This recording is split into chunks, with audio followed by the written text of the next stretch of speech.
C'est à Soulsbar-les-Bains que Lars Herbillon a choisi de poser sa tiny house. Voilà bientôt 5 mois qu'il vit dedans. 15 mètres carrés au sol, la visite est rapidement faite. Alors là, on a tout un coin canapé avec une grande baie vitrée pour regarder sur l'extérieur. À côté, on a le bureau, qui est un bureau amovible qu'on peut bouger.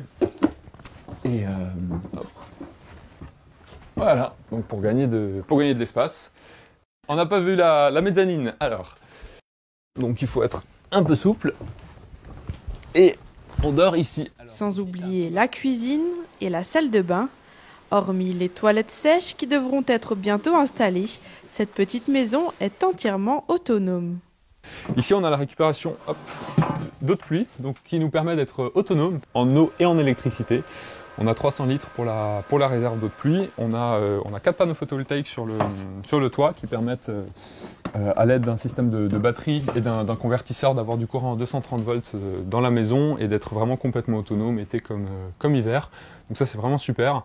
Et donc on a un système de filtration pour l'eau.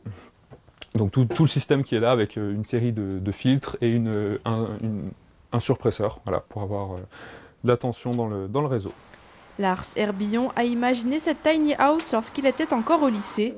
Après avoir réuni 25 000 € et passé la plupart de son temps libre à la construire pendant plus de 2 ans, Lars est désormais propriétaire de cette petite demeure à seulement 21 ans. Mais il ne vit pas seul, il partage l'espace avec sa copine.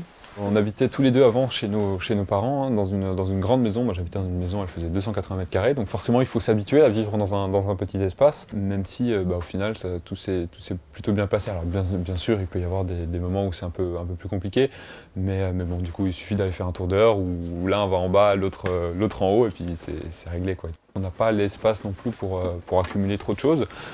Donc vraiment entreprendre une démarche de minimalisme vraiment un peu poussée à l'extrême. On n'a pas plus que ce dont on a réellement besoin, et c'est ce qui nous suffit et c'est ce qui nous rend heureux. Vivre dans une tiny house, c'est donc adopter une certaine philosophie de vie, et se déplacer régulièrement en fait partie.